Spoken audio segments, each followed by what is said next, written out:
சினிமாங்கிறது ஒரு visual மீடியம்ங்கிற term எனக்கு தெரிஞ்சு சைலண்ட் ஃபிலிம்ஸ் காலத்தில் தான் காயின் பண்ணப்பட்டிருக்குன்னு நினைக்கிறேன். ஏன்னா அப்போ தான் எக்ஸ்பிரசிவான விஷுவல்ஸ், பெர்ஃபார்மன்ஸ், எடிட்டிங், இந்த நடுவில் வர இன்டர் டைட்டில்ஸ் இதெல்லாம் பயங்கரமான எம்பசஸ் இருந்துச்சு. ஆனால் சவுண்டுங்கிற ஒரு வசதி சினிமாவுக்கு வரும்போது விஷுவல் ஸ்டோரி டெல்லிங் அது பயங்கரமாக பாதிக்கும்னு அப்போ இருக்கிற ஃபிலிம் மேக்கர்ஸ் கொஞ்சம் பயந்தாங்களாம். ஏன் சார்லி சாப்ளினே கவலைப்பட்டாராம். ஆனால் கொஞ்சம் கொஞ்சமாக அதை அடாப்ட் பண்ணிக்கிட்டு சினிமாவை ஒரு ஆடியோ விஷுவல் மீடியமாக ட்ரீட் பண்ண ஆரம்பிச்சாங்க அந்த கால இயக்குனர்கள். ஏன்னா எல்லாத்தையும் விஷுவலாக சொல்றதையும் சில ரெஸ்ட்ரிக்ஷன்ஸ்லாம் இருக்கு. அப்போ டயலாக்ஸ் ஹெல்ப் பண்ணுது. டயலாக்ஸ் பெர்ஃபெக்டாக அந்த சீனுக்கு காம்ப்ளிமெண்ட் பண்ணும்போது, பெர்ஃபெக்ட்டா எழுதப்படும் போது அது அந்த சீனை ஆர் அந்த படத்தையே மொத்தமா என்ஹான்ஸ் பண்ணும். ஒரு நல்ல டயலாக் எப்படி இருக்கணும்? எக்கனாமிக்கலா இருக்கணும். டு த பாயிண்ட் இருக்கணும். ரொம்ப வளவளன்னு பேசக்கூடாது. சின்னதா இருந்தாலும் நம்மளுக்கு என்ன விஷயங்கிறத ப்ராப்பரா கன்வே பண்ணணும். அண்ட் கேரக்டர் ஸ்பெசிஃபிக்கா இருக்கணும். முக்கியமா சீனுக்கு தேவையா இருந்ததுன்னா அது லேயர்டா சப்டெக்ஸ்டாவும் இருக்கலாம். இன்னைக்கு நான் எடுத்துட்டு இருக்கிற இந்த நீதானே என் பொன் வசந்தம் படத்தை இயக்குனர் கௌதம் மேனன் கிட்டத்தட்ட ஒரு நாவல் மாதிரி தான் ட்ரீட் பண்ணாருன்னு நினைக்கிறேன். விஷுவலா நிறைய அழகான விஷுவல்ஸ்லாம் இருக்கும். பட் ஸ்டில் பயங்கர டயலாக் ஹெவியான, நிறைய கான்வர்சேஷன்ஸ் ஓரியன்டான ஒரு படம் இது. முக்கியமா இந்த சீன் ஆக்சுவலா ஒரு எக்ஸ்பெரிமெண்ட் தான் சொல்லலாம். விஷுவலா பயங்கரமான ஐடியாஸ் எல்லாம் கிடையாது. சிங்கிள் லொகேஷன், சிங்கிள் டேக்கு, ரெண்டு கேரக்டர்ஸ் தான். அதையும் தூரம் நின்று தள்ளி நின்று பார்க்குற ஃபீல்ல தான் கொடுத்துருப்பாரு இயக்குனர்.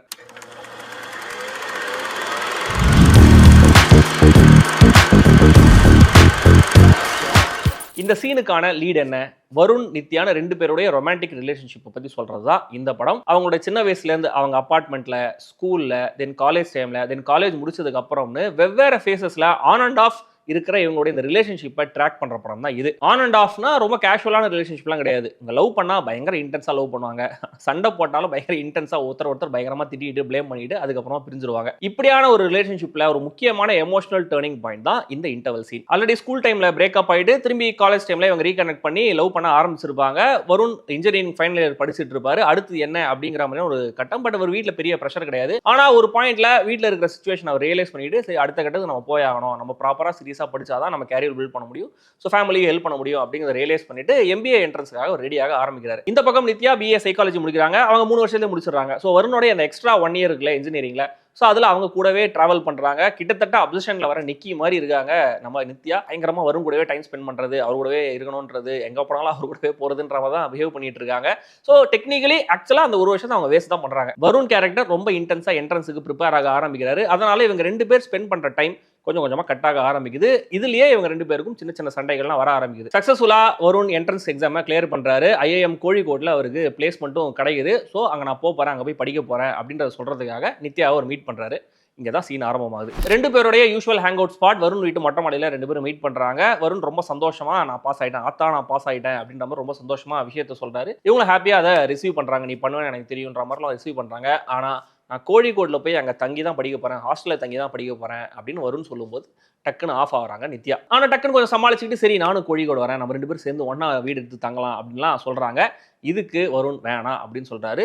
இங்கே ஆரம்பமாகுது இந்த ஆர்குமெண்ட். லவ்வர்ஸ் பேசுகிறாங்க, சண்டையாகுது, பிரேக்கப் பண்ணுறாங்க அப்படின்னு ரொம்ப சிம்பிளாக இந்த சீனை நம்ம டிஸ்கிரைப் பண்ண முடியும். ஆனால் இந்த சீனில் அந்த 2 கேரக்டர்ஸோட சைக்கை எவ்வளோ அழகாக மைன்யூட்டாக கேப்சர் பண்ணி அவங்களோட தாட்ஸை ரொம்ப அழகாக ஆர்டிகுலேட் பண்ணி ப்ரெசென்ட் பண்ணுறாரு இயக்குனர் கௌதம் மேனன் அப்படிங்கிறதான் இந்த சீனில் எனக்கு ரொம்ப ரொம்ப பிடிச்ச ஒரு விஷயம். வருண் கேரக்டர் ஒரு சீரியஸ்னஸ் வந்துருச்சு. ஸோ எம்பிஏ படிச்சுட்டு இருக்கும்போது, அதுவும் கோழிக்கோடில் ஹாஸ்டலில் தங்கி படிச்சுட்டு இருக்கும்போது வழக்கமாக லவ் பண்ணி சுற்றிட்டு இருக்க மாதிரிலாம் சுத்த முடியாது அப்படிங்கிறத ரியலைஸ் பண்ணிடுறாரு. ஸோ ஒருவேளை நித்யா அங்கே வந்தால் தனக்கு டிஸ்ட்ராக்ஷனாக இருக்கும் அப்படின்னு அவர் நினைக்கலாம். ஆனால் அதை டேரெக்டாக சொல்லாமல் வேற விதமாக சொல்லுவார். நீ அங்கே வரக்கூடாதுலாம் கிடையாது, ஆனால் சும்மா ப்ராப்பரான ரீசன் இல்லாமல் வரக்கூடாது அப்படின்னு ஒரு காரணம் சொல்லுவார். இது நித்யாக இன்னும் டர்ன் ஆஃப் பண்ணிவிடும். ஆல்ரெடி இவங்க 2 பேரும் எவ்வளோ சென்சிட்டிவ்னு நம்மளுக்கு தெரியும். ஆல்ரெடி இவங்களுக்குள்ள ஒரு உரசல் இருக்குன்றது நம்மளுக்கு தெரியும். அதனால இந்த இடத்துல வருணோட இந்த ரியாக்ஷன் நித்யாவுக்கு இன்னும் கூட கடுப்பாக ஆரம்பிக்குது. ஆனால் இந்த இடத்துல வருண் சொல்லுவார், நான் தான் எல்லாமே அப்படின்றதுனா you will hate me one day அப்படின்னு ஒரு கொஞ்சம் சென்சிபிளாகவும் பேசுவார். ஆனால் இதுக்கப்புறம் கொஞ்சம் கொஞ்சமாக இவங்களுக்குள்ள ஒரு பிளேம் கேம் ஸ்டார்ட் ஆக ஆரம்பிக்கும். இதுவும் இவங்களுக்குள்ள ஒரு பேட்டர்ன். ஸ்கூல் டைம் பிரேக்கப்லையும் பண்ணுவாங்க, இங்கேயும் பிளேம் பண்ணுவாங்க, இதுக்கு அடுத்து நடக்க ஒரு சீன்லையும் பிளேம் பண்ணுவாங்க. ரொம்ப ஸ்மார்ட்டான, புத்திசாலியான, இன்டெலெக்சுவலான ஆட்கள் கூட லவ்னு வரும்போது முட்டாள்தனமாக தான் நடந்துப்பாங்கன்னு சொல்றதுக்கு எக்ஸாம்பிள் மாதிரி இருக்கும் இந்த சீனில் வர டயலாக்ஸ் எல்லாமே. ரொம்ப டீப்பான தாட்ஸ்லாம் வரும். நீங்கள் கவனிச்சிங்கன்னா ஒரு இடத்துல வருண் சொல்லுவார், நீ படிக்க வேண்டியதானே, நான் உன்னை ஏதாவது வேலை தேடிக்க சொன்னல அப்படின்னு சொல்லும்போது, ஓ நான் பிஸி ஆகிட்டா ஸோ நீ தான் காரணம், நீ ஒத்துக்க வேணாம், ஏன்னா தான் பிஸியா இருக்கேன்னு காரணம் காமிச்சு நீ தப்பிச்சிக்கலாம் பாரு அப்படின்னு நித்யா ஒரு விஷயம் சொல்லுவாங்க. நீ மாறிட்டேன்னு ஒத்துக்கிற பதிலா நான் பிஸி ஆயிட்டேன்னு சொல்லலாம்ல. You don't have to feel so guilty then, right? இன்னொரு இடத்துல வருண் கேரக்டர் சொல்லுவார், எல்லாரும் மாதிரி நானும் சில ரெஸ்பான்சிபிலிட்டிஸ் எல்லாம் எடுத்துக்கணும்னு நினைச்சேன், இதுல என்ன தப்பு இருக்கு அப்படின்னு கேட்கும்போது, தப்பு என்னன்னா நீ என்னை விட்டு முன்னாடி போயிட்ட அப்படின்னு நித்யா சொல்லுவாங்க. எவ்வளவு டீப்பான தாட் பாருங்களேன். எங்கேயும் தப்பு என்னன்னா என்னை விட்டுட்டு நீ போயிட்ட முன்னாடி.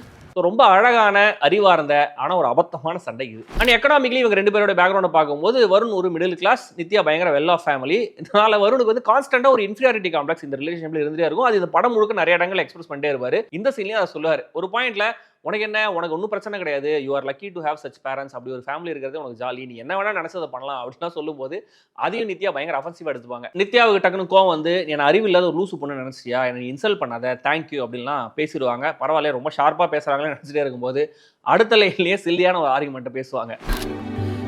11th ஸ்டாண்டர்ட் 12th ஸ்டாண்டர்ட் நம்ம கிளாஸ்ல நான் தான் ஃபர்ஸ்ட், மறந்துடாத. 11th 12th நான் தான் கிளாஸ் ஃபர்ஸ்ட், எவ்வளோ டிபேட் காம்படிஷன் வின் பண்ணியிருக்கேன் அப்படின்லாம் சொல்லுவாங்க. இது நம்மளுக்கு கேட்கும்போது சிரிப்பாக தான் இருக்கும். ஆனால் இவ்வளோ சீரியஸான ஆர்குமெண்ட்ல நானுமே கூட இந்த மாதிரி சிறுபலத்தனமாக பேசியிருப்போம். அண்ட் இந்த கான்வர்சேஷன்ல நித்யா ஒரு பாயிண்ட்ல அவங்களோட டிசிஷனை ரெக்ரெட் பண்றாங்க அப்படிங்கிறது ரொம்ப சட்டிலாக கன்வே ஆகும். ஆல்ரெடி அவங்க சொல்றாங்க இல்லையா, என்ன தாண்டி நீ முன்னாடி போயிட்ட, அதுதான் தப்பு அப்படின்ற ஒரு விஷயம் சொல்லுவாங்க. அண்ட் இன்னொரு இடத்துல என் ஃப்ரெண்ட்ஸை கூட நான் இப்பெல்லாம் மீட் பண்றது கிடையாது, ஆக்சுவலாக அவங்களாம் யாருமே என்ன கூப்பிட்றதே கிடையாது, நீ தான் நான் உன்னை சூஸ் பண்ணிட்டேன், ஸோ அது உனக்கு புரியவே மாட்டேங்குது, 2 பேர்ல யாரோ ஒருத்தர் விட்டு தரணும் தான் நான் விட்டு தந்தேன் அப்படிலாம் சொல்லுவாங்க. ஸோ இதெல்லாம் ரொம்ப அழகாக கன்வே ஆகும் இந்த விஷயம். இதுக்கப்புறமும் 2-3 எக்ஸ்சேஞ்சஸ் நடக்கும். நித்யா இன்சிஸ்ட் பண்ணுவாங்க, கெஞ்சுவாங்க ஆக்சுவலாக என்னை கூட்டிட்டு போ அப்படின்னு. ஆனால் நம்ம நல்லதுக்காக, நல்லதுக்காக நீ அங்கே வர வேணாம் அப்படின்னு வருண் கேரக்டர் சொல்லுவார். இதை சொன்னதும் நித்யாவுக்கு டோட்டலாக ஹோப் போயிடும், அவங்க ஒரு சேச்சுரேஷன் பாயிண்ட்டுக்கு போயிடுவாங்க. ஸோ அப்படி சமாளிச்சுக்கிட்டு, சரி நல்லதுக்காக, சரி நம்ம நல்லதுக்காக நீ ஒரு விஷயம் பண்ணு, என்னை விட்டுடு, இப்போவே விட்டுடு, ஏன்னா என்னால் அது முடியாது அப்படின்னு சொல்லிட்டு அங்கேருந்து கிளம்புவாங்க நித்யா. ஆனால் டக்குன்னு கிளம்பி வெளில போயிட மாட்டாங்க. ஒரு ஸ்டே ஒன்று கொடுப்பாங்க. ஆக்சுவலாக அங்கே 2 பேரும் ஒருத்தர் பார்த்துப்பாங்க. கிட்டத்தட்ட சிமிலரான ஒரு மூமெண்ட் ஸ்கூல் பிரேக்கப்லையும் நடக்கும். ஏன்னா அப்போ நித்யாவோட மைண்ட் வாய்ஸில் ஒரு டயலாக் கேட்கும், வேற எதுவும் சொல்லாத வருண், போகாதன்னு சொல்லு வருண். இந்த இடத்துல அந்த மைண்ட் வாய்ஸ் இருக்காது, பட் ஸ்டில் அந்த கேரக்டர் அதுதான் நினைக்கிறாங்க அப்படின்னு நம்மளுக்கு கேட்கும். இதுக்கப்புறம் நடக்கிற அந்த பிரேக்கப்ஸ்லையும் இந்த டயலாக் நம்மளுக்கு கேட்கும். அண்ட் வருணுக்கு கல்யாணம் அப்படின்னு டுவர்ட்ஸ் கிளைமேக்ஸ் இந்த விஷயத்த தன்னோட அக்கா கிட்ட சொல்லி அழுவாங்க நித்யா கேரக்டர். எனக்கு கட்டிப்பிடிச்சு, நான் உன் கூட எப்பவுமே இருப்பேன், இனிமே உன் கூட தான் இருப்பேன்னு சொல்லியிருந்தா நான் வாங்குறது விட்டுருக்க மாட்டேன். ஆனா இந்த 3 சிச்சுவேஷன்லயுமே வருண் கேரக்டர் கொஞ்சம் பிளேம் பண்ற மாதிரி தான் பேசுவாரே தவிர நீ வேணும் அப்படின்ற மாதிரி எந்த ஸ்டாண்ட் எடுக்கவே மாட்டாரு. ஸோ இவங்க மொட்டை மாடி விட்டு கிளம்பி போயிட்டே இருப்பாங்க. Scene cut. கிட்டத்தட்ட 7 நிமிஷம் ஓடுற சீன், சிங்கிள் டேக் வேற. ஸோ பெர்ஃபார்மன்ஸஸ்லாம் டு த பாயிண்ட் ப்ரிசைஸாக இருக்கணும். அதை 2 பேரும் சூப்பராக கேரி பண்ணியிருப்பாங்க. முக்கியமாக சமந்தா இது வரைக்கும் போர்ட்ரே பண்ணதில் one of the best roles இது அப்படின்றது என்னுடைய பர்சனல் ஒப்பீனியன். அது முக்கியமாக சொந்த குரலில் வேற அவங்க பேசியிருப்பாங்க. படம் முழுக்க நித்யாங்கிற கேரக்டராகவே தான் அவங்க தெரிவாங்க. வருண் கேரக்டர் பொறுத்த வரைக்கும் ஜியா வந்து ஒரு ரிலேட்டடான லவராக தான் தெரிவார். ஏன்னா அந்த கேரக்டருக்குள்ள அவ்வளோ காம்ப்ளெக்ஸ் இருக்கும் அண்ட் அவ்வளோ ஈகவும் இருக்கும். அதை ஜீவா ரொம்ப அழகாக கேரி பண்ணியிருப்பாரு. பர்டிகுலராக இந்த சீன் எடுத்துட்டீங்கன்னா, ஆல்ரெடி இந்த படத்தில் இதுக்கு முன்னாடி இவங்க 2 பேரும் மொட்டை மாடியில் ரொமான்டிக்காக நின்று பேசுகிற மாதிரியான மாண்டேஜஸ்லாம் இருக்கும். அதில் இருக்கிற பாடி லாங்குவேஜுக்கும் இந்த சீனில் இருக்கிற பாடி லாங்குவேஜுக்குமே பயங்கர வித்தியாசம் தெரியும். விஷுவலாக இந்த சீன் ட்ரீட் பண்ணப்பட்ட விதத்தை பற்றி இன்னைக்கும் கிரிட்டிசைஸ் பண்ணுற ஆட்கள் இருக்காங்க. ஏன்னா இவ்வளவு இன்டென்ஸான ஒரு ஆர்குமெண்ட்ல, இவ்வளவு முக்கியமான ஒரு சீனில் ஒரு க்ளோஸ்அப் கூட இல்லையே அப்படிங்கிறது நிறைய பேரோட குறையா இருந்திருக்கு. ஏன்னா ப்ராப்பரா இதை எடுத்திருந்தோம்னா இந்த கான்வர்சேஷன், இந்த பிரேக்கப்ஸ் இன்னும் கூட எஃபெக்டிவா இருந்திருக்கும் அப்படிங்கிற மாதிரி அந்த ஒப்பீனியன் வைக்கிறவங்க சொல்றாங்க. இதை வழக்கமான ஒரு சீனா எடுத்திருந்தோம்னா இன்னும் ஒரு வழக்கமான பிரேக்கப் சீனா இருந்திருக்கும். அதனால தான் சிங்கிள் டேக்ல இது எடுப்போன்ற அந்த ரிஸ்கை இயக்குனர் கௌதம் மேனன் எடுத்திருப்பாருன்னு நான் நினைச்சுக்கிறேன். இந்த படத்துக்குன்னு ஒரு 5-6 கேமராமேன் ஒர்க் பண்ணியிருக்காங்க. ஸோ இந்த சீனை யார் ஷூட் பண்ணாங்கன்னு பர்டிகுலராக எனக்கு தெரியல. பட் ரொம்ப ஸ்மூத்தான கேமரா ஒர்க் தான். தொடர்ந்து ஒரு மூவ்மெண்ட்லேயே இருந்துட்டே இருக்கும். ட்ரோனில் எடுத்தாங்களா இல்லை கிரேன் போட்டு எடுத்தாங்களா அப்படிங்கிறது தெரியல. பட் ரொம்ப ஸ்மூத்தான கேமரா மூவ்மெண்ட் தான். ரொம்ப ஸ்டாண்டர்டாக எதுவுமே இல்லைனா கூட சிம்பிளாக தேவையான விஷயத்தை பண்ணியிருப்பாங்க. அடுத்தது மியூசிக்கை பொறுத்த வரைக்கும் இளையராஜாவுடைய மியூசிக் தான் இந்த படத்துடைய முக்கியமான யூஎஸ்பி. ஏன்னா படம் ரிலீஸுக்கு முன்னாடி அவ்வளோ பெரிய ஹைப் இருந்தது. பாட்டு ஒவ்வொன்றும் அவ்வளோ பெரிய ஹிட்டு.